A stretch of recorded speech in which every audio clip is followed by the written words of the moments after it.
Shalom, salam sejahtera di dalam kasih Tuhan kita, Yesus Kristus. Kembali lagi menyapa sahabat-sahabat sekalian dalam program pendalaman Alkitab melalui pelajaran Sekolah Sabat bersama dengan kami, Cornelius Media. Kami senang boleh mendengar begitu banyak feedback bagaimana saudara telah diberkati lewat program ini. Kembali lagi kami mengingatkan untuk jangan melalaikan tanggung jawab pribadi kita untuk membaca dan mempelajari pelajaran Sekolah Sabat di tempat kita masing-masing.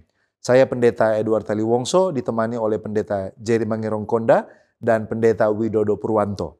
Kita sudah tiba di pelajaran yang kelima dengan tema Iman Melawan Segala Rintangan. Mari kita berdoa untuk meminta tuntunan Allah Roh Kudus. Bapa Tuhan kami sangat membutuhkan pertolongan-Mu, kami sangat membutuhkan kuasa dari sorga untuk dapat mengerti dan mengaplikasikan pelajaran yang akan kami diskusikan bersama-sama. Tolonglah kami, mampukanlah kami. Di dalam nama Yesus Kristus kami sudah berdoa. Amin.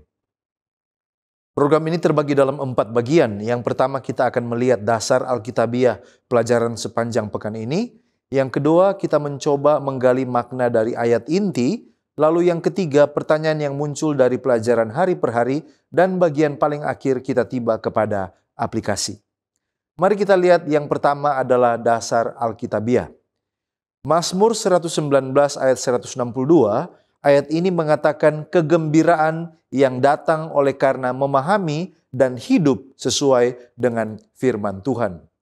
Kemudian ada Yohanes 16 ayat 13-15. Yesus berjanji tentang Roh Kudus yang akan membimbing umatnya ke dalam kebenaran. Roh Kudus akan memberikan pengertian akan kebenaran dan memuliakan Yesus, mengarahkan kita kepada kebenaran yang sempurna. 2 Petrus 1 ayat 20-21. Penulis mengingatkan bahwa nubuat Alkitab bukanlah hasil interpretasi manusia, tetapi berasal dari ilham Roh Kudus. Efesus 2 ayat 8 dan 9. Keselamatan datang melalui kasih karunia Allah, bukan karena usaha atau oleh karena prestasi manusia, sehingga tidak ada orang yang dapat membanggakan dirinya sendiri. Roma 3 ayat 23-24. Semua orang telah berdosa dan telah kehilangan kemuliaan Allah, dan keselamatan datang melalui Kristus oleh karena kasih karunia Allah. Lalu kemudian ada Roma 6 ayat 15-18. Paulus menjelaskan bahwa menjadi hamba dosa membawa kepada kematian, tetapi menjadi hamba Allah membawa kepada kebenaran. Sekarang mari kita lihat pengertian judul. Apa itu iman? Menurut Ibrani 11 ayat 1, iman adalah dasar dari segala sesuatu yang diharapkan dan bukti dari segala sesuatu yang tidak kita lihat. Matthew Harmon, seorang profesor studi perjanjian baru, memberikan sebuah definisi yang komprehensif dari apa arti iman itu. Iman dalam perspektif Kristen dan Alkitab adalah kepercayaan dan keyakinan yang mendalam terhadap keberadaan Tuhan, terhadap janji-janjinya, terhadap rencananya bagi umat manusia yang ditunjukkan melalui ketaatan kepada firman-Nya dan merupakan hal yang sangat penting untuk menjalin hubungan dengan Tuhan dan menerima keselamatan melalui Yesus Kristus. Siapa yang mengalami rintangan yang dimaksud dalam pelajaran Sekolah Sabat ini? Yang mengalami rintangan adalah mereka yang berusaha mempertahankan atau kembali kepada kemurnian ajaran Alkitab. Yang dalam konteks Sekolah Sabat ini adalah para reformator seperti John Wycliffe, William Tyndale, Martin Luther, John Knox, dan juga lain-lain. Apa yang dimaksud rintangan dalam konteks pelajaran Sekolah Sabat? Dalam konteks pelajaran Sekolah Sabat, rintangan adalah usaha untuk menghalangi kebenaran Injil diberitakan atau diakses oleh umat manusia dengan berbagai cara, seperti penindasan, pengucilan, penganiayaan, pelarangan akses Alkitab oleh orang awam, doktrin otoritas gereja di atas kitab suci, pengaburan doktrin keselamatan oleh kasih karunia. Lalu kemudian apa peran iman dan bagaimana caranya iman dalam melawan rintangan dan mengapa Akhirnya beberapa orang mengalami penyiksaan, bahkan juga kematian. Nah, salah satu cara iman membantu melawan rintangan adalah dengan memberikan kekuatan spiritual dan kedamaian di tengah-tengah kesulitan. Ketika seseorang yakin bahwa Allah ada bersama mereka dan bahwa Dia memiliki rencana yang baik, ini memberikan kekuatan untuk bertahan dalam mengatasi penderitaan dan cobaan, seperti di dalam Roma 8 ayatnya yang ke-28. Namun, beberapa orang mengalami penyiksaan dan kematian. Ini adalah realitas tragis yang tidak selalu dapat dihindari, bahkan bagi orang-orang yang beriman sekalipun. Dalam sejarah kekristenan, ada banyak orang saleh yang mengalami penderitaan dan kematian justru karena iman mereka. Mereka mengalami penyiksaan dan penganiayaan. Mengapa? Karena mereka menolak untuk menyangkal iman mereka kepada Yesus Kristus. Demikianlah pendahuluan yang akan menolong saudara dan saya untuk masuk lebih dalam. Puji Tuhan, terima kasih pendeta. Saudara-saudara, sekarang kita tiba pada ayat inti pelajaran sekolah Sabat yang terdapat dalam Mazmur 119 ayatnya yang ke-11. Dalam hatiku aku menyimpan janjimu supaya aku jangan berdosa terhadap engkau. Sekarang pertanyaan, apa pokok atau inti Mazmur 119? Saudaraku, judul perikop Mazmur 119 adalah bahagianya orang yang hidup menurut Taurat Tuhan. Mazmur ini berisi tema-tema tentang kebahagiaan, kebenaran, dan keadilan yang diperoleh melalui hidup menurut hukum Tuhan. Mazmur 119 memulai dengan berkat kepada orang-orang yang hidup tidak bercela dan taat kepada hukum-hukum Tuhan, serta berkat yang lebih berfokus pada damai sejahtera yang berasal dari Tuhan. Ayat-ayat berikutnya mengungkapkan kecintaan dan penghormatan terhadap hukum Tuhan, serta keinginan untuk mengikuti perintahnya dan berpegang pada ketetapannya. Mazmur 119 berisi juga doa-doa untuk pembebasan dan dari kejahatan dan penindasan, serta permohonan untuk kasih dan perlindungan Tuhan. Ayat-ayat lainnya menggunakan keadilan dan kebenaran Tuhan, serta keinginan untuk hidup menurut jalan-jalan yang ditunjukkannya. Mazmur 119 juga memiliki makna yang lebih dalam, yaitu sebagai khotbah tentang Tuhan Yesus, sebagai hukum Taurat dan perlindungan. Mazmur ini juga dikaitkan dengan kekuatan dan penghiburan, serta berbagai sumber kebahagiaan sejati yang diperoleh melalui memegang perintah Allah. Kemudian pertanyaan, siapa aku yang disebut dalam ayat tema? Saudara, bila melihat dari konteks Mazmur 119, kata aku di ayat tema merujuk kepada Raja Daud sendiri. Matthew Henrys memberi komentar, Raja Daud menerapkan firman Allah bagi dirinya sendiri. Ia menyimpannya dalam hatinya supaya siap sedia setiap kali ia mempunyai kesempatan untuk menggunakannya. Ia menyimpannya sebagai sesuatu yang sangat ia hargai dan sangat ia sayangi. Baginya, firman Allah adalah harta yang patut disimpan dan menyimpannya di dalam hati. Sekarang pertanyaan, dalam hatiku aku menyimpan janjimu. Apa yang dimaksud dengan janjimu? Saudara, janji di frasa ini merujuk kepada firman Tuhan itu sendiri yang akan memberi kemenangan bila direnungkan setiap waktu. Bila kita melihat pengalaman Yesus menang dari cobaan iblis dengan berkata, ada tertulis, hal itu merujuk kepada firman Tuhan sebagai janji kemenangan atas godaan iblis. Kemudian pertanyaan, supaya aku jangan berdosa. Ini masih di frasa ayat tema kita. Mengapa dan apa pengertian dengan menyimpan janji dan tidak berdosa? Saudara, Seventh Day Adventist Bible Commentary volume 3 halaman 897, catatkan, ayat ini mengandung rahasia kehidupan Kristen yang sejati. Pengetahuan tentang firman tidak akan menjauhkan kita dari dosa. Saya ulangi, pengetahuan tentang firman tidak akan menjauhkan kita dari dosa. Tetapi ketika firman itu disimpan dalam hati atau direnungkan, dihayati, kita akan memiliki senjata yang dapat digunakan untuk menghadapi dan menaklukkan musuh yang cerdik. Ayat pembantu yang lainnya dapat dilihat di dalam Ayub 23 ayat 12, Amsal 2 ayat 1 dan ayat 9, kemudian Yeremia 31 ayatnya yang ke-33.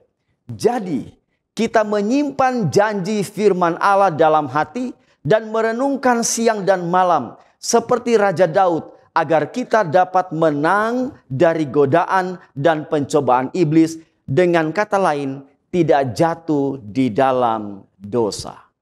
Dari ayat inti kita berpindah kepada pokok penting lain pembahasan kita, yaitu tentang firman Allah saja. Nah, apa isi dari firman Allah sesuai dengan konteks pelajaran sekolah sahabat kita? Firman Allah yang dimaksud di sini ialah kitab suci Alkitab. Alkitab walaupun penulisnya berbeda-beda individu dan latar belakangnya, namun pengarangnya cuma satu, yaitu Allah sendiri. 2 Petrus 1 ayat yang ke-20 dan 21 mengatakan, yang terutama harus kamu ketahui ialah bahwa nubuat-nubuat dalam kitab suci tidak boleh ditafsirkan menurut kehendak sendiri, sebab tidak pernah nubuat dihasilkan oleh kehendak manusia, tetapi oleh dorongan Roh Kudus orang-orang berbicara atas nama Allah. Jadi Alkitab ini adalah sebenarnya karya tulis dari Roh Kudus yang berisi firman Allah yang ingin disampaikan Allah kepada manusia secara umum, dan lebih khusus lagi bagi umatnya. Nah, apa isinya sesuai dengan konteks pelajaran sekolah sahabat? Yang pertama, firman Allah berisi janji Allah sendiri. Mazmur 119 ayat 103, betapa manisnya janjimu itu bagi langit-langitku, lebih daripada madu bagi mulutku. Kemudian berisi firman yang memberi pengharapan dan membawa kepada sukacita. Mazmur 119 ayat 162, aku gembira atas janjimu seperti orang yang mendapat banyak jarahan. Kemudian firman Allah juga berisi kekuatan dalam mencari pertolongan. Mazmur 119 ayat 147. Pagi-pagi buta aku bangun dan berteriak minta tolong. Aku berharap kepada firman-Mu. Kemudian itu juga berisi kebenaran. Mazmur 119 ayat 160.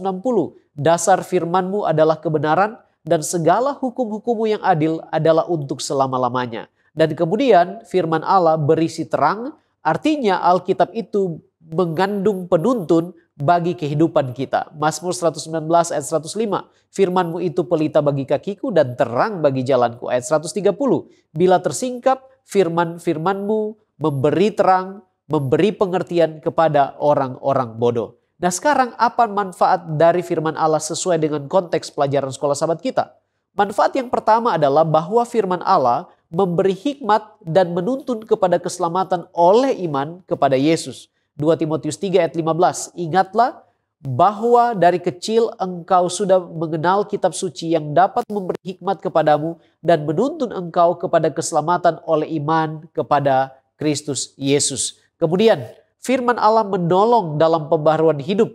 2 Timotius 3 ayat yang ke-16, segala tulisan yang diilhamkan Allah memang bermanfaat untuk mengajar, untuk menyatakan kesalahan, untuk memperbaiki kelakuan, dan untuk mendidik orang dalam kebenaran. Dan kemudian setelah hidup diperbaharui, maka tujuan lainnya adalah memperlengkapi manusia untuk setiap perbuatan baik.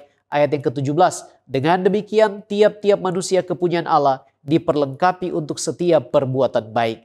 Andrew Study Bible halaman 1570 mengatakan bahwa Alkitab memberi petunjuk kepada para pembacanya tentang jalan keselamatan dan menuntun mereka dalam kehidupan sehari-hari. Alkitab memberikan kepada orang-orang Kristen sumber-sumber yang dibutuhkan untuk kedewasaan rohani dan untuk bertahan dalam masa-masa sulit. Nah, apa dan bagaimana iman kepada firman Allah bertumbuh dan berkembang di dalam reformator John Wycliffe? Menurut buku Alpha Omega jilid 8, bab yang kelima halaman 84 dan 85, iman kepada firman Allah muncul dalam diri John Wycliffe dimulai dengan yang pertama, ada semangat takut akan Tuhan di dalam hidupnya. Yang kedua, dia mengenyam pendidikan yang telah menuntunnya kepada akses atau jalan untuk bisa membaca isi Alkitab yang pada waktu itu tertutup kepada orang-orang yang tidak berpendidikan. Kemudian, ia sudah mempelajari Alkitab sejak dia masih di perguruan tinggi. Dan kemudian, dia terus melanjutkan penyelidikannya terhadap Alkitab sampai dia mulai merasakan suatu kebutuhan yang besar yang hanya bisa dipenuhi saat dia mempelajari Alkitab. Pena Inspirasi katakan bahwa pada waktu perhatian Wycliffe ditujukan kepada Alkitab, ia menyelidikinya dengan saksama seperti yang ia lakukan untuk menguasai ilmu pengetahuan di sekolah. Di dalam firman Allah ia menemukan apa yang sebelumnya ia cari dengan sia-sia. Di sini ia melihat rencana keselamatan dinyatakan dan Kristus ditetapkan sebagai satu-satunya pembela bagi manusia. Ia menyerahkan dirinya menjadi pelayan Kristus dan memutuskan untuk mengabarkan kebenaran yang telah ia temukan. Baik, terima kasih pendeta. Sekarang kita akan berbicara tentang menyampaikan atau membagikan firman Allah. Muncul pertanyaan bagi kita, mengapa orang-orang seperti contohnya Rasul Paulus atau para reformator seperti William Tyndale dalam pelajaran sekolah Sabat, mereka ini rela bersusah payah bahkan sampai mati menyampaikan firman Allah. Apa alasannya? Kalau kita baca dalam 2 Korintus 4 ayat 1, di sana dikatakan, oleh kemurahan Allah, kami telah menerima pelayanan ini, kata Rasul Paulus, karena itu kami tidak tawar hati. Mereka terpanggil dan ini adalah bagian daripada kemurahan Allah yang mempercayakan mereka untuk menjadi martir bagi pekerjaan pelayanan. Yang pertama, ini oleh karena kesetiaan mereka kepada Allah. Mereka memiliki iman yang teguh kepada Allah dan kepada ajaran-ajaran yang Dia wahyukan melalui firman-Nya. Alasan yang kedua, oleh karena mereka ini memiliki kasih terhadap sesama. Mereka percaya bahwa Injil adalah kabar baik yang harus disampaikan kepada semua orang agar mereka juga dapat diselamatkan. Yang ketiga, oleh karena mereka memiliki pemahaman akan pentingnya firman itu. Mereka ingin membebaskan orang-orang dari kegelapan dosa dan membawa mereka kepada terang kebenaran. Ini yang dikatakan oleh Paulus di dalam 2 Korintus 4 ayat 6 ketika dia katakan, sebab Allah yang telah berfirman, dari dalam gelap akan terbit terang, ia juga yang membuat terangnya bercahaya di dalam hati kita. Yang keempat, oleh karena orang-orang ini mereka memiliki suatu keberanian dan tekad. Mereka memiliki keberanian dan tekad yang besar untuk menyebarkan firman Allah. Mereka siap menghadapi penganiayaan, penjara, bahkan kematian demi menjalankan misi Kristus. Dan yang kelima, mengapa mereka melakukan hal ini? Oleh karena mereka mengikuti teladan Yesus Kristus. Mereka mengikuti bagaimana Kristus dengan penuh kasih dan kesetiaan menyampaikan pesan keselamatan kepada dunia, bahkan sampai mati di atas kayu salib. Mengapa dan apa tujuan firman Allah harus disampaikan kepada semua orang? Ellen White melihat betapa pentingnya tugas ini dan dia katakan bahwa semua orang wajib yang telah diselamatkan harus memberitakan keselamatan kepada orang lain karena orang lain berhak untuk mengetahui tentang kebenaran. Dalam buku Education halaman 263 di sana dikatakan, seluruh dunia terbuka bagi Injil. Ethiopia mengulurkan tangannya kepada Allah. Dari Jepang, Cina, India, dan tanah-tanah yang masih gelap di benua kita sendiri, dari setiap penjuru dunia kita ini, datanglah seruan hati yang dilanda dosa untuk mengenal Allah yang penuh kasih itu.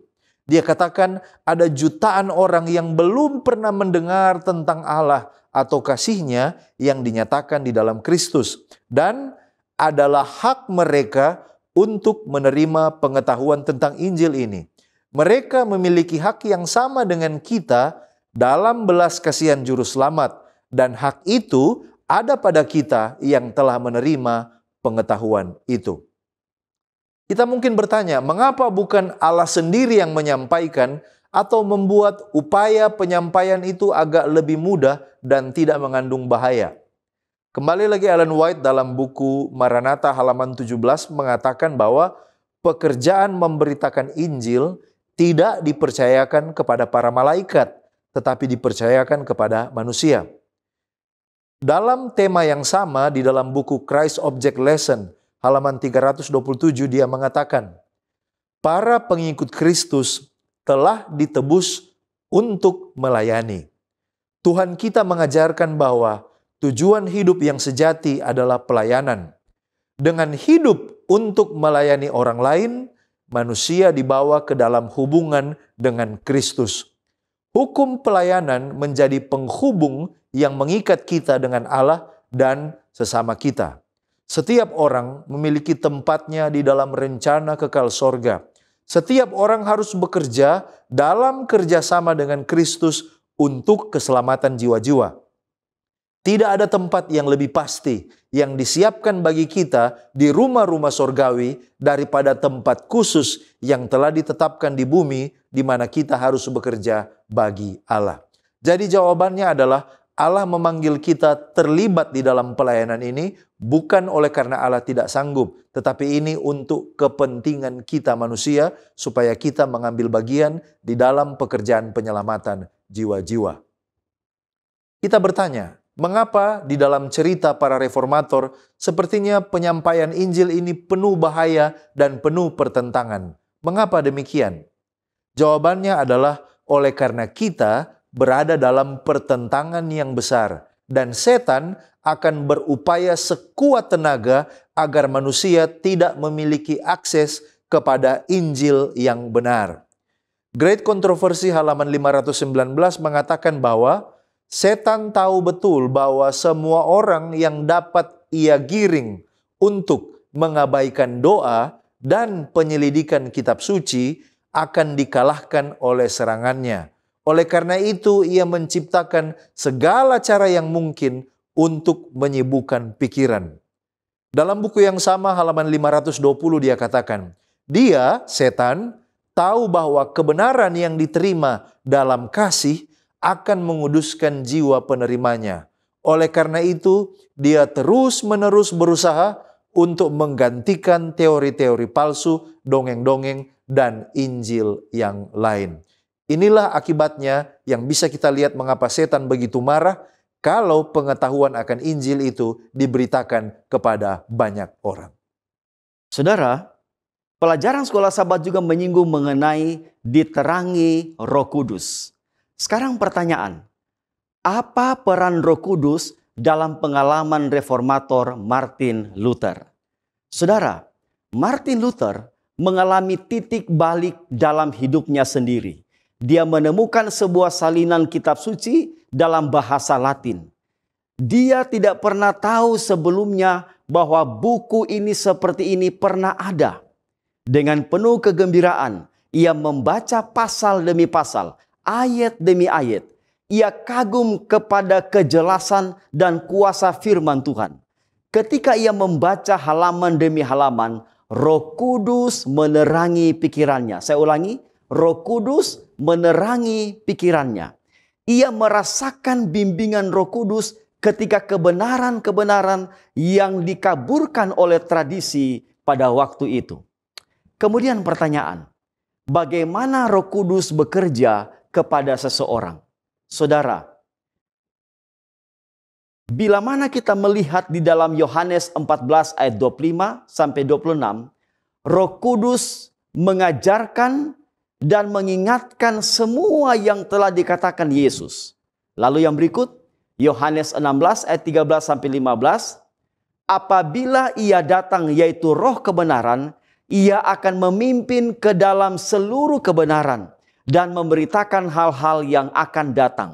Kemudian 2 Petrus 1 ayat 20 sampai 21. Nubuat-nubuat dalam kitab suci tidak ditafsirkan menurut kehendak sendiri, tetapi oleh dorongan Roh Kudus orang-orang berbicara atas nama Allah. Sekarang pertanyaan, apa tanda seseorang itu dipimpin oleh Roh Kudus? Saudara, minimal ada 9 tanda orang tersebut dituntun oleh Roh Kudus. Yang pertama, hidup dalam kebenaran sesuai dengan firman Tuhan, yaitu Alkitab. Yang kedua, tampil untuk menjadi saksi Kristus. Lalu yang ketiga, bertumbuh dan mencapai kesempurnaan iman. Keempat, taat kepada Roh Kudus. Kelima, memiliki buah-buah roh dalam kehidupannya.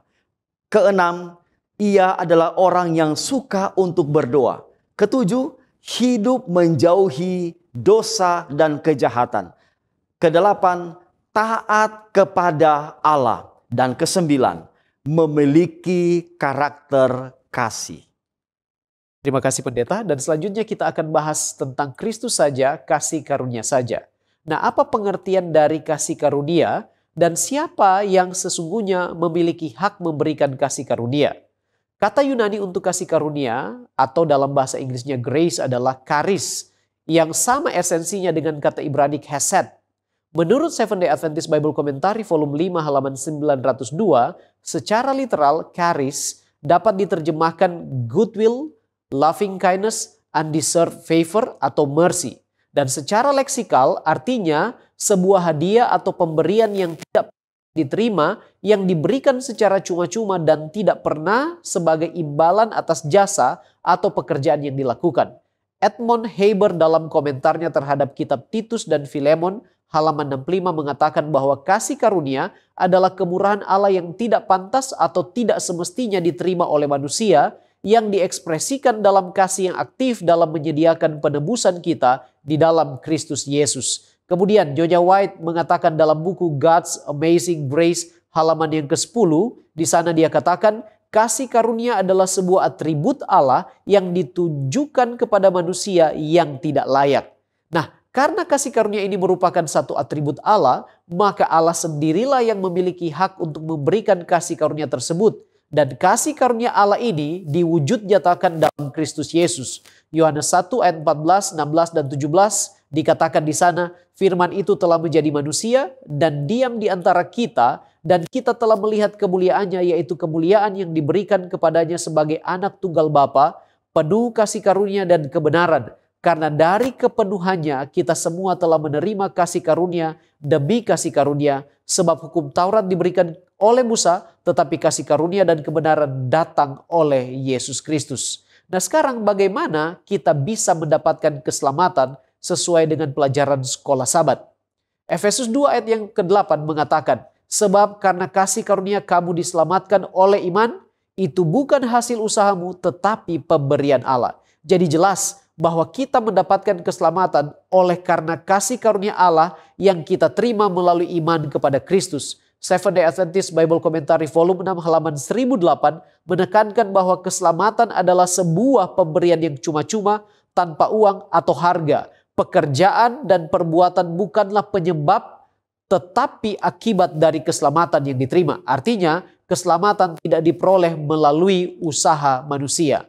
Nah, sekarang apa standar iman? Iman yang bagaimana supaya kita boleh mendapatkan kasih karunia keselamatan? Dalam buku God's Amazing Grace halaman 10, pena inspirasi katakan bahwa kita tidak mencari kasih karunia ini, tetapi kasih karunia ini dikirim untuk mencari kita. Allah bersukacita memberikan kasih karunia ini kepada setiap orang yang merindukannya. Kepada setiap orang dia memberikan syarat-syarat belas kasihan, bukan karena kita layak, tetapi karena kita benar-benar tidak layak. Kebutuhan kita adalah kualifikasi yang memberi kita jaminan bahwa kita akan menerima anugerah itu. Seventh Day Adventist Bible Commentary volume 6 halaman 1008 memberi penjelasan bahwa kasih karunia adalah di pihak Allah dan iman di pihak manusia. Iman menerima pemberian Tuhan dan melalui tindakan mempercayakan diri kita kepada Allah, itulah kita diselamatkan. Bukan berarti iman adalah sarana keselamatan, melainkan hanya sebagai saluran. Jadi secara sederhana, standar iman yang dimaksud adalah penerimaan, percaya, dan penyerahan diri kepada Allah. Sebab Yohanes 1 ayat yang ke-12 katakan, tetapi semua orang yang menerimanya diberinya kuasa supaya menjadi anak-anak Allah, yaitu mereka yang percaya dalam namanya. Sekarang kita akan berbicara tentang ketaatan itu sebagai buah dari iman. Apa definisi atau pengertian ketaatan dan ketaatan kepada apa atau kepada siapa? Lawrence O. Richards dalam New International Encyclopedia of Bible Words memberikan definisi dari Perjanjian Lama dan Perjanjian Baru tentang apa arti kata obey atau ketaatan. Kata dasar yang diterjemahkan taat dalam Perjanjian Lama adalah sama, yang artinya adalah mendengar.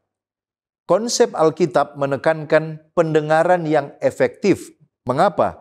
Karena orang yang sungguh-sungguh mendengar akan memahami dan akan merespon dengan ketaatan. Di sepanjang Perjanjian Lama, ketaatan itu berhubungan erat dengan berkat. Sementara kalau kita bandingkan di Perjanjian Baru, ada dua kelompok kata Yunani yang berbeda terkait ketaatan dan ketidaktaatan. Kata yang pertama dalam bahasa Yunani adalah peito, berarti meyakinkan atau membujuk. Kata ini secara logis dihubungkan dengan ketaatan. Mengapa? Seseorang yang dibujuk untuk menaati suatu permintaan akan tunduk dan menaatinya. Dan ada kata lain dari akar kata yang sama, tetapi yang jauh lebih kuat dan biasanya digunakan untuk menaati orang yang lebih atas atau atasan. Kata itu adalah peith arkeo. Sementara ketidaktaatan dinyatakan dengan bentuk-bentuk negatif dari akar kata ini, yaitu apetheia atau apeites dan apetheo. Dari kata inilah muncul kata yang kita kenal, yaitu kata apatis.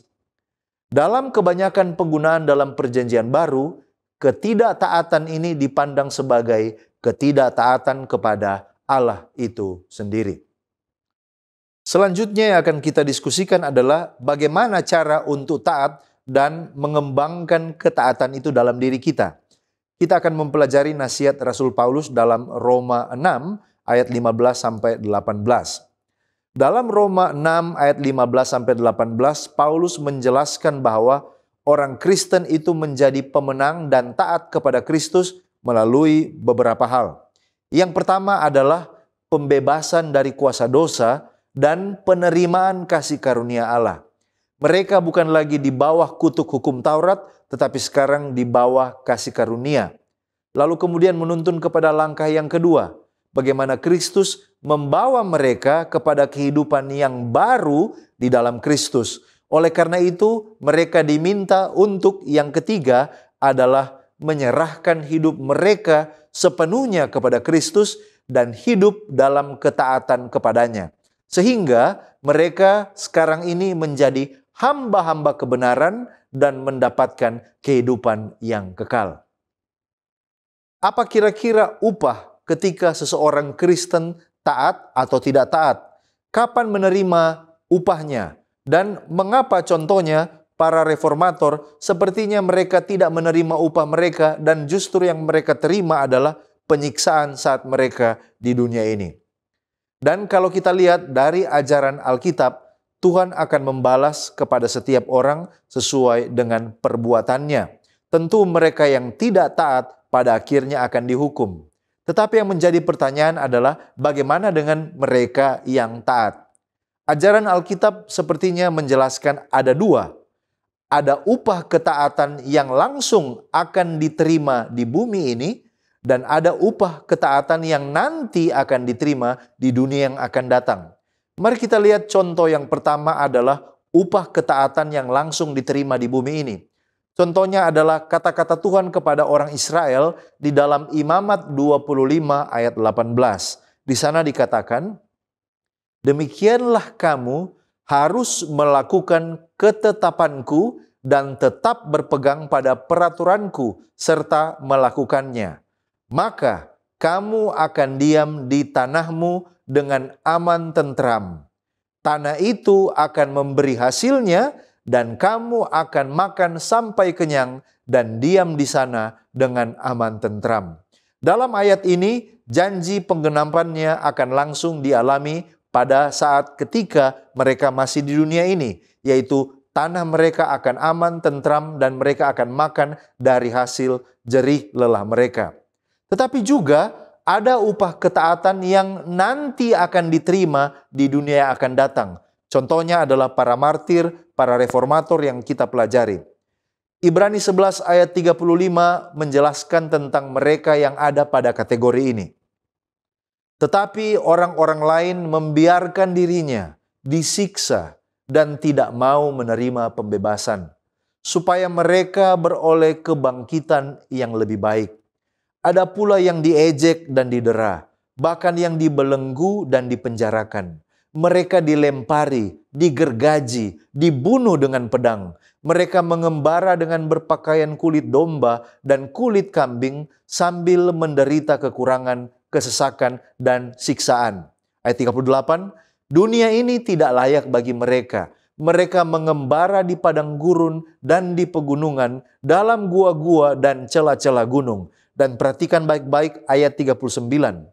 Dan mereka semua tidak memperoleh apa yang dijanjikan itu, sekalipun iman mereka telah memberikan kepada mereka suatu kesaksian yang baik. Jadi memang benar bahwa ada upah yang belum akan diterima. Bahkan banyak orang yang setia akan mengalami penderitaan oleh karena kebenaran. Mungkin kita bertanya, apa alasannya mereka belum menerima saat ini juga di bumi ini? Alasannya ada di ayatnya yang ke-40. Ibrani 11 ayat 40. Sebab Allah telah menyediakan sesuatu yang lebih baik bagi kita. Tanpa kita, mereka tidak dapat sampai kepada kesempurnaan. Jadi mengapa ada upah yang belum diterima di atas dunia ini? Oleh karena Tuhan sementara menyediakan yang lebih baik di dalam kerajaan sorga. Saudara, sekarang kita tiba pada pendalaman pada hari Jumat. Apa peran Allah menolong para reformator saat kesusahan atau penyiksaan terjadi kepada mereka? Mengapa sepertinya Allah biarkan hal itu terjadi? Saudaraku, ketika musuh-musuh yang kuat bersatu untuk meruntuhkan iman para pembaharu, Tuhan tidak tinggal diam. Tuhan tidak melupakan umatnya. Sekiranya mata mereka dibuka, mereka akan melihat bukti-bukti kehadiran dan pertolongan ilahi sebagaimana yang telah diberikan kepada Nabi zaman dahulu. Sebagai contoh, pada waktu hamba Elisa menunjukkan kepada tuannya bala tentara musuh yang mengelilingi mereka dan tidak ada lagi kesempatan atau tempat untuk mereka bersembunyi. Nabi itu berdoa kepada Allah, "Ya Tuhan, bukalah kiranya matanya supaya ia dapat melihat." Hal itu saudara bisa lihat dalam 2 Raja-Raja pasal 6 ayatnya yang ke-17. Dan lihatlah, bukit-bukit penuh dengan kereta perang dan kuda-kuda api. Bala tentara sorga bertugas untuk melindungi umat Allah. Saya ulangi, bala tentara sorga, pasukan sorga bertugas untuk melindungi umat Allah. Ellen G. White, dia tuliskan dalam Kemenangan Akhir halaman 176. Demikianlah malaikat-malaikat pengawal, pekerja-pekerja sorga dalam pergerakan reformasi selalu menjaga mereka.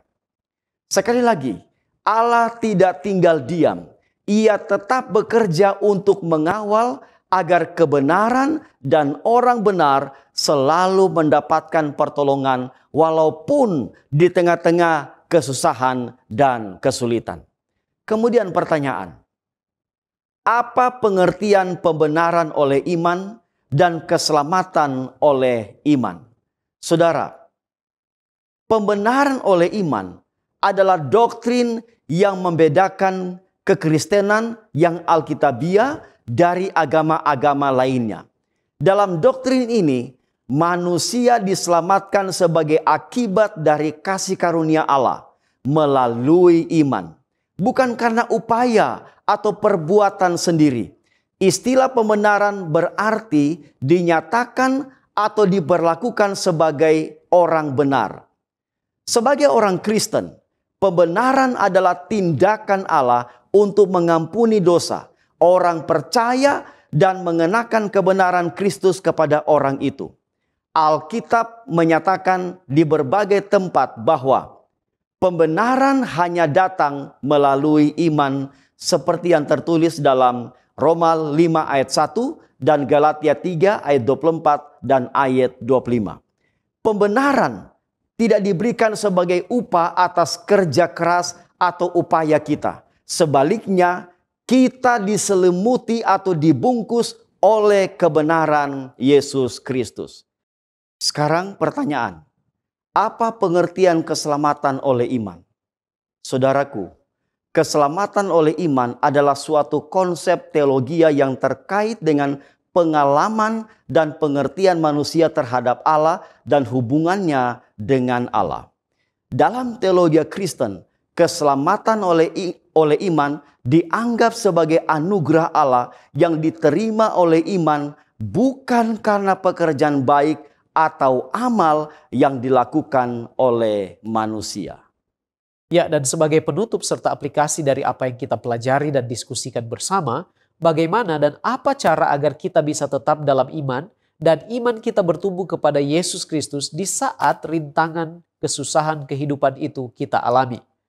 Yohanes 3 ayat 14 dan 15 mengatakan, "Dan sama seperti Musa meninggikan ular di padang gurun, demikian juga Anak Manusia harus ditinggikan supaya setiap orang yang percaya kepadanya beroleh hidup yang kekal." Saat-saat yang genting dan menentukan pada waktu kita mengalami rintangan kesusahan hidup, sama seperti orang Israel wajib melihat kepada ular tembaga yang ditinggikan Musa, demikian pula kita perlu melihat dan percaya kepada Yesus, Anak Domba Allah yang ditinggikan. Dan dengan demikian, dengan iman, kita akan memperoleh kemenangan dan keselamatan. Ibrani 12 ayat yang kedua bagian A. Marilah kita melakukannya dengan mata yang tertuju kepada Yesus, yang memimpin kita dalam iman, dan yang membawa iman kita kepada kesempurnaan. Rasul Paulus kemudian menyaksikan juga di dalam Roma 1 ayat 16 dan 17. Sebab aku mempunyai keyakinan yang kokoh dalam Injil, karena Injil adalah kekuatan Allah yang menyelamatkan setiap orang yang percaya, pertama-tama orang Yahudi tetapi juga orang Yunani. Sebab di dalamnya nyata kebenaran Allah yang bertolak dari iman dan memimpin kepada iman, seperti ada tertulis, orang benar akan hidup oleh iman. Jadi untuk tetap setia dalam iman dan iman kita bertumbuh kepada Yesus adalah kita perlu tetap tinggal dalam kebenaran dan berfokus kepada Injil yang memberi kekuatan dan pertolongan. Dan kita akan dituntun iman kepada iman. Artinya ada pertumbuhan untuk mengikut Yesus secara rohani dan kita akan bertahan dalam tantangan dan rintangan kehidupan. Nah sekarang bagaimana kita dapat percaya Yesus tapi sepertinya doa kita lambat dijawab atau bahkan seperti tidak dijawab saat ada rintangan kehidupan. Apa kendala atau masalahnya? Ellen G. White di dalam buku Sons and Daughters of God halaman 92 mengatakan, jawaban atas doa-doa kita mungkin tidak datang secepat yang kita inginkan dan mungkin tidak seperti yang kita minta. Tetapi Dia yang mengetahui apa yang terbaik bagi anak-anaknya akan menganugerahkan kebaikan yang jauh lebih besar daripada yang kita minta, asalkan kita tidak menjadi tidak percaya atau patah semangat. Jadi apapun yang terjadi, sekalipun mungkin kita sudah percaya dan mungkin doa-doa kita untuk waktu yang cukup lama belum ada jawabannya dan pertolongan Tuhan belum juga nampak, yang perlu kita lakukan adalah tetap percaya. Roma 12 ayat yang ke-12 katakan, bersukacitalah dalam pengharapan, sabarlah dalam kesesakan dan bertekunlah dalam doa. Menunggu, saudaraku, adalah sesuatu yang digunakan Tuhan mungkin untuk menguji percaya kita dan keteguhan iman kita kepadanya. Atau bisa jadi ada yang salah dengan motif kita percaya dan meminta kepada Tuhan. Sebab Yakobus pasal 4 ayat 3 juga peringatkan kepada kita tentang hal itu.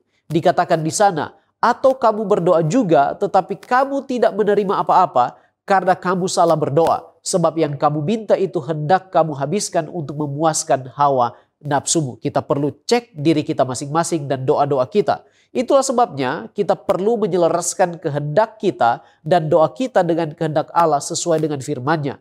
Yohanes 15 ayat 7 katakan, jikalau kamu tinggal di dalam aku dan firman-Ku tinggal di dalam kamu, mintalah apa saja yang kamu kehendaki dan kamu akan menerimanya. Pada akhirnya iman melawan segala rintangan yang ada dan kita boleh menang. Mari kita tunduk kepala dan kita satu di dalam doa. Terpujilah namamu ya Tuhan Allah kami sebab Engkau baik. Terima kasih Tuhan untuk kesempatan boleh mempelajari dan menyelidiki akan firman-Mu. Kiranya kebenaran yang telah kami pelajari oleh pertolongan Roh Kudus tertanam di dalam hati dan pikiran kami. Kami boleh bertumbuh dalam kerohanian kami. Iman kami semakin dikuatkan, disempurnakan. Dan kami akan terus melihat kepada Anak Domba Allah yang telah menghapus dosa dunia. Kami boleh menang menghadapi tantangan pergumulan oleh iman. Segala rintangan, tantangan kehidupan akan boleh kami kalahkan. Tolong kami Tuhan sebab kami lemah. Ampuni kami dari dosa kami. Berkati kami semua dengan sukacita iman. Di dalam nama Yesus kami sudah berdoa. Haleluya. Amin.